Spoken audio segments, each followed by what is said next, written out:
Join our community by subscribing. Every click helps us share more stories like this one. The introduction. In a small town nestled amid rolling hills and thick woods, the chatter of crickets filled the air as dusk settled. Pleasant Valley was far removed from the fast-paced life of urban centers.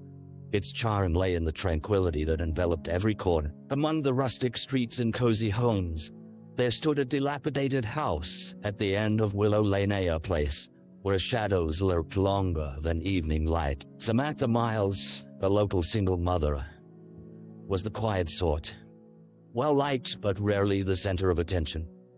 She spent her days at the town's modest library, sharing stories with children and poring over dusty tomes. But as the sun slipped beneath the horizon on that fateful evening in September, a sense of foreboding wrapped around the town, like the encroaching night. When Samantha failed to pick up her 10-year-old daughter, Ellie, from a neighbor's house, concerned whispers began to ripple through the tight-knit community. By midnight, reports of her absence reached the local sheriff's office, and a search was underway. As local volunteers gathered, lanterns flickering like fireflies in the thickening night, they could not know that Samantha's disappearance would forever alter the fabric of Pleasant Valley. A chilling discovery would soon breathe life into an investigation that would delve deep into the shadowy corners of a place once viewed as safe. Secrets would emerge, revealing a past that was never truly buried, a legacy of mistrust, silence, and dread. The victim. Samantha Miles was not just a mother, but a mosaic of stories and dreams, each piece reverberating richly within the confines of her small world. Born to hard-working parents who ran a quaint bakery in Pleasant Valley, she grew up amidst the smell of fresh bread and the warmth of community. Yet, life had not been a smooth road for her. After falling in love too young, she found herself a single mother when her partner left without so much as a backward glance. Every morning, she woke before the sun peeked over the hills, pulling on her faded jeans and a worn-out sweater. It was in those quiet hours that she found solace, preparing breakfast for Ellie, her soft laughter echoing through the empty house. Samantha would often watch as her daughter picked out a favorite book, a vibrant illustration of a fantasy world that seemed a far cry from their reality. In those moments, Samantha's worries lifted, if only for a heartbeat. As the town prepared for bed that evening, Samantha was last seen at the library, a stack of books under her arms, her face lit with an easy smile. She chatted briefly with Marge, an elderly patron, about the upcoming book fair. There was no indication of distress or fear, just a gentle resilience that was part of her charm. Yet, beneath the surface, Samantha carried burdens unseen. She struggled against the tide of financial strain and the lingering shadows of poor choices. Friends quietly mentioned how the isolation weighed upon her spirit, her yearning for connection, often masked by a brave facade. But this was a town steeped in the belief that everyone knew everyone else's business. And as the hours ticked by on the clock that night, doubts began to creep in. How could a woman so entrenched in community simply vanish? Little did they know, the answer lay behind closed doors, waiting only for the right time to emerge. The crime scene. At first light, the serenity of Pleasant Valley shattered as local law enforcement gathered at the Miles residence. Sheriff Tim Harper, a stalwart figure in town for over 2 decades, quickly established a command post on the overgrown lawn. Familiar with the cadence of small-town life, he felt the weight of urgency pressing against him. Samantha was not merely a missing person. She was a mother, a friend, a fixture in their community. After surveying the exterior, Harper entered the house. Taking in the familiar scent of vanilla candles and scattered children's toys, the living room was a medley of warmth. A coffee table, filled with art supplies, cushions mounted haphazardly on the couch, and an open picture book resting on the floor. But a creeping dread settled in. As he moved through the dimly lit corridors, something felt amiss. As deputies began combing through the house, their hearts sank as they climbed the narrow staircase leading to the second floor. Samantha's bedroom door stood ajar, the heavy silence amplifying their footsteps. When they entered, it was as though time had frozen. The bed was unmade, and her clothes were strewn about as if in a hurry. Amongst the chaos, they found signs of a struggle-broken glass accentuated the stark reality of violence. The sheriff's stomach turned as he spotted Samantha's cell phone on the dresser. It lay there, seemingly untouched, the screen filled with recent messages from concerned friends asking where she had gone. Harper's keen instincts kicked in. This was no ordinary disappearance. Outside, the whispers turned urgent as news of the crime scene spread. Volunteers turned to spectators, their faces pale with disbelief, their imaginations raced. Behind them, the sun peered over the horizon, as if questioning how such darkness could overshadow their cherished town. As the sun rose higher, it would illuminate truths buried in the past. But for now, shadows danced, whispering chilling tales of fear and desperation. War. The early investigation, in the days that followed Samantha's disappearance, a palpable shift enveloped Pleasant Valley. A town once a haven for familiarity. Soon. Sheriff Tim Harper knew that time was of the essence. With each passing hour, the hope of bringing Samantha home diminished. As detectives canvassed the neighborhood, they quickly set up interviews with the residents. Down the street, the Johnsons reported hearing muffled shouting the night before, something they had dismissed in their routine as mere nighttime quarrels. "We thought it was just the kids arguing," Mrs. Johnson said, her voice trim. "I didn't think anything of it. It was dark." Investigators soon learned that Samantha had confided in a handful of friends about feeling anxious. During casual gatherings, she had mentioned receiving unsettling phone calls, each echoing with an unfamiliar voice, but she shrugged them off as pranksters. "I told her to block the numbers," said Rebecca, one of her closest friends. "She felt they'd stop if she ignored them. I had no idea it had gotten serious." As the interviews unfolded, a shadow of doubt crept into the mix. Gossip circulated about Samantha's past relationships, some hinting at an undignified split with her former partner. Speculations began to swirl about whether he had returned, an unwelcome ghost from her life, echoing around every corner. Meanwhile, the investigative team descended upon the crime scene once more, scouring for overlooked evidence. They meticulously collected fingerprints, noting an unfamiliar smudge on the front door, perhaps left behind by an intruder. Each piece of evidence felt like a breadcrumb, leading deeper into a dense wilderness of secrets. After several long, sleepless nights, the sheriff convened a meeting at the town hall.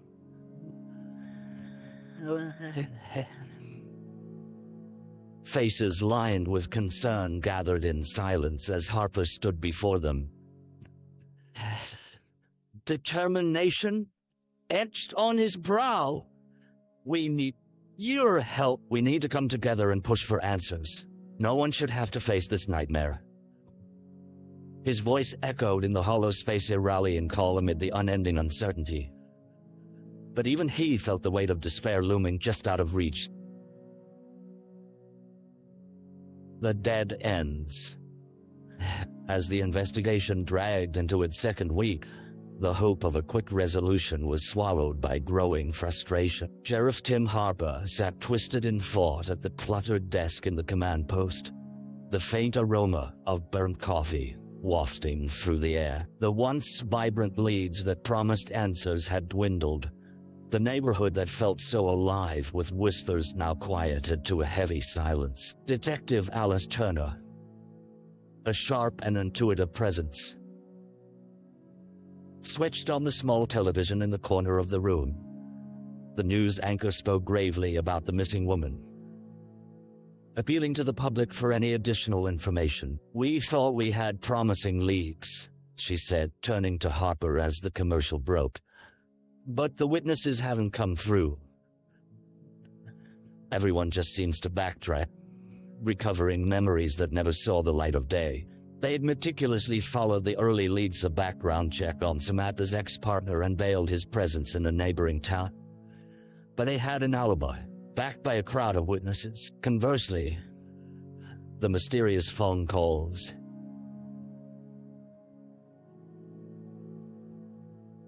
she had received resulted in little more than frustration. The local phone company could isolate numbers, but could not trace calls made through private numbers. Each attempt at pulling threads seemed to unravel further into ambiguity. As they sought answers, the community's fear morphed into resentment. Rumors about Samantha's personal life surfaced. Some suggested she had become entangled in shady dealings, an idea that stung her family deeply. "How could that?" Samantha's mother cried during one candid moment. Her grief was a potent mix of sorrow and disbelief. Sitting in the meeting room, Harper felt the weight of their plight upon his shoulders. The walls echoed with the doubts they had yet to dispel. He opened his mouth to speak, but no words came. The disarray was palpable. The case, like Samantha, seemed to vanish into thin air. In that room, a silent question lingered. Had they overlooked something vital, or was the truth lost in the thick fog of the unknown? A break in the case. On a particularly crisp autumn morning, the sun rose with an unexpected dignity, casting golden light across the dewy grass. Sheriff Tim Harper was sifting through case files when a knock on the door interrupted his thoughts. It was Detective Alice Turner, her expression a mixture of determination and fatigue. "Tim, you need to see this," she said, handing him a grainy photograph. In it, the security camera captured a shadowy figure near Samantha's home on the night she disappeared. The image was barely discernible, but the timestamp and the proximity to her house ignited a flicker of hope. As Harper scrutinized the photograph, he noted a distinct tattoo peeking from under the sleeve of the figure's jacket, an intricate design that looked eerily familiar. Turner had already checked local tattoo parlors, and one artist recognized the piece as belonging to a man named Lucas Deadman, a transient with a history of violent encounters. His name had slipped through the cracks of witness statements, someone who had been mentioned in passing as a drifter seen near the outskirts of town. Excitement and trepidation buzzed in the air. They dug into Stedman's background, uncovering a troubling pattern of erratic behavior and ties to substance abuse. Just then, the phone rang. A tip was coming in. With growing intensity, Turner and Harper gathered their team, racing to track down Stedman. As they made their way to an abandoned warehouse near the edge of town, anticipation twisted in their stomachs. The building, long forgotten, echoed with muffled voices. In that moment, a gut instinct seized Harper. The case wasn't merely a mystery anymore. It was shifting into a confrontation. As they crept closer, the silhouette of a man came into view through a cracked window. The air grew thick with urgency and the unspoken dread that this could be the moment they had been waiting for. With a deep breath, Harper signaled the team to move in, adrenaline surging as they prepared for whatever lay behind that door. Unsure if they would find answers or another haunting enigma. The suspect. The warehouse echoed with the sound of hurried footsteps and muffled voices as Sheriff Tim Harper and Detective Alice Turner pushed through the door. Dust motes danced in the pale shafts of light, illuminating a scene that felt suspended in time. Broken machinery and forgotten crates cluttered the space, each telling a story of neglect. At the far end, the silhouette of Lucas Stedman materialized, his shaggy hair framing a face weathered by time and choice. He's a man caught between survival and desperation. As he turned, his eyes glinted, revealing a flicker of awareness, then something darker. "Who the hell are you?" he barked, backing away slightly. It wasn't just fear that lined his brow. There was something more, a hint of a predator, cornered, calculating. "Lucas Stedman," Harper asserted, his tone steady and firm. "We're here about Samantha Miles. We have questions." Stedman shifted nervously, eyeing the exits as if weighing his chances. He attempted to play it cool, but the tension coursed through the air like electricity. "Don't know any Samantha," he replied. But something in his voice cracked. Was it confusion or a guilty conscience? Turner stepped forward, the picture of resolve. "We found your tattoo on the security footage from her neighborhood. You were there the night she went missing. Care to explain?" For a moment, silence enveloped them, tension squeezed tight. Stedman's demeanor flickered, shifting into defensiveness. "I was just passing through. Listen, I don't know nothing about her. I don't even hang around that town." But Harper sensed the cracks forming in his alibi. "We've heard different. People saw you near her home lurking. Now, why were you looking at her?" His eyes darted around the room, sizing up the deputies who flanked Harper and Turner. "You don't gotta come at me all aggressive," he stammered, desperation creeping into his tone. "Look, I don't want any trouble." The facade of composure was unraveling. Harper pressed on, aware that under this pressure, the truth was primed to emerge. "Where were you the night she vanished? Because we'll find out everything you've tried to hide." The room held its breath, poised on the precipice of a confession or spiraling into chaos, and both officers were ready for any eventuality. The suspect's next words could either bind him to the crime or set him loose, a chilling moment teetering on the brink of revelation. The trial. As the day of the trial approached, a sense of gravity settled over Pleasant Valley. The once serene town was now a backdrop for a harrowing courtroom drama that gripped both local residents and distant onlookers. Sheriff Tim Harper, seated in front row, felt the weight of every eye upon him, all silently urging for justice to emerge from the darkness that had descended upon their community. Lucas Stedman, now an accused man, appeared disheveled and sullen as he faced the jury. One glance at his hollow eyes and sloppy clothing conveyed the burden of his past, and the reality that his fate hung in the balance. The prosecution painted Stedman as a troubled drifter, one who preyed upon vulnerable women, a chilling narrative that positioned him at the center of Samantha's tragic disappearance.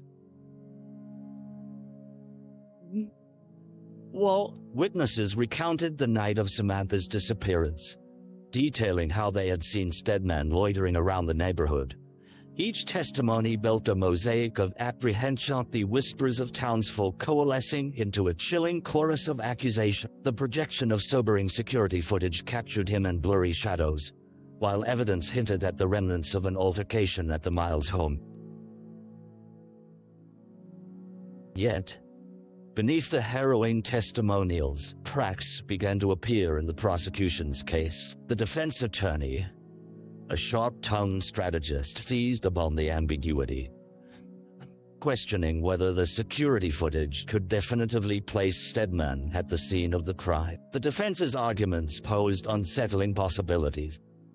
Isolated voices in the crowd began to doubt, wondering if perhaps Stedman was being unfairly targeted, easy prey for a town desperate for closure. Days turned to weeks as the case unfolded, filled with courtroom drama that echoed through the community.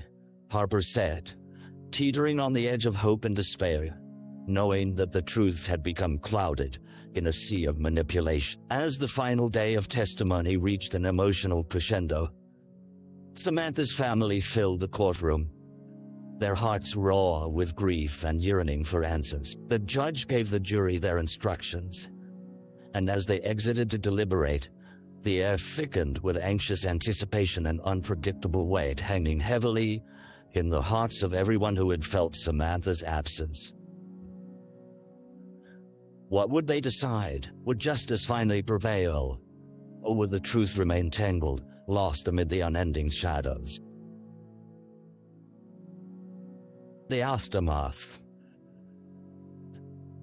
The verdict came, and as a heavy silence fell over the courtroom, fracturing the anxious air that had gripped Pleasant Valley for months. As the jury foreman proclaimed, "We find the defendant not guilty," a collective gasp erupted, mingling disbelief, outrage, and confusion. Sheriff Tim Harper's heart sank as he witnessed the stunned faces of Samantha's family, their anguish cutting through the din like a knife. Outside the courthouse, the sun hung low in the sky, casting long shadows over a community divided. Local pockets of dissent bubbled forth. Some rallied behind Stedman's acquittal, believing the prosecution had overreached, and others simmered with anger, accusing the justice system of veiling Samantha.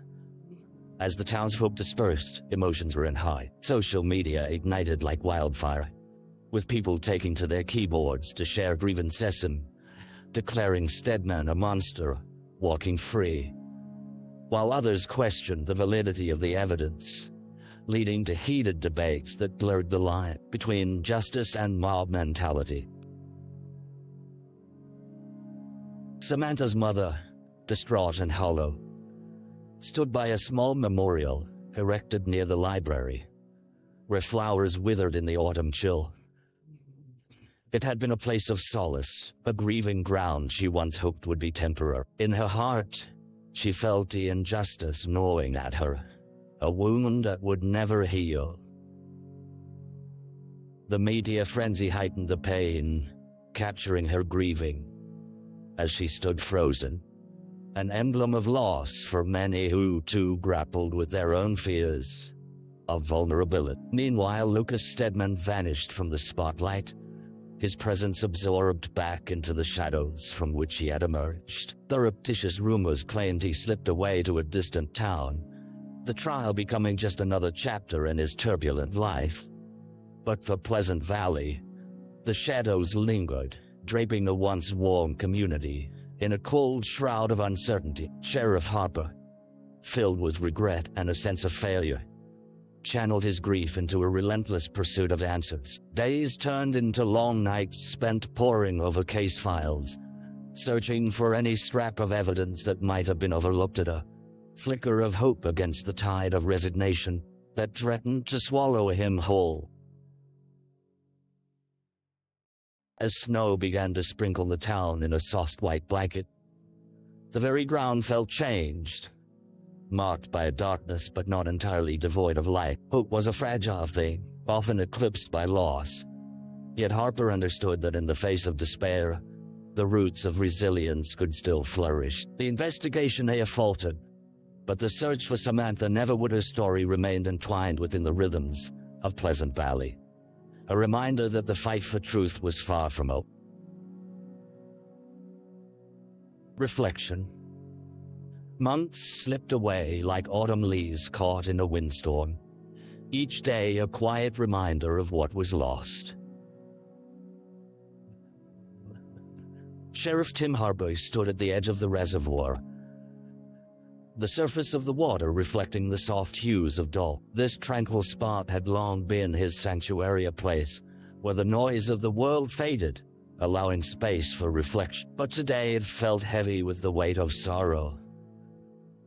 The unresolved mystery of Samantha Miles still looming over him, like an unshakable fog. As he gazed out at the glimmering surface, he thought of Samantha's laughter echoing through the library, the way her eyes lit up when sharing a story, and how quickly it all vanished. With each passing day, the ache of unresolved justice simmered beneath the surface. Harper knew he couldn't solve every case, but with each story left unfinished, a part of him felt adrift. Those who live in Pleasant Valley had learned to navigate the fracture of the way fear had woven its way through their community fabric. The innocence of their town had been stripped raw, yet in the cracks, seeds of strength began to sprout. People banded together, organizing outreach programs, offering support in the face of their shared trauma.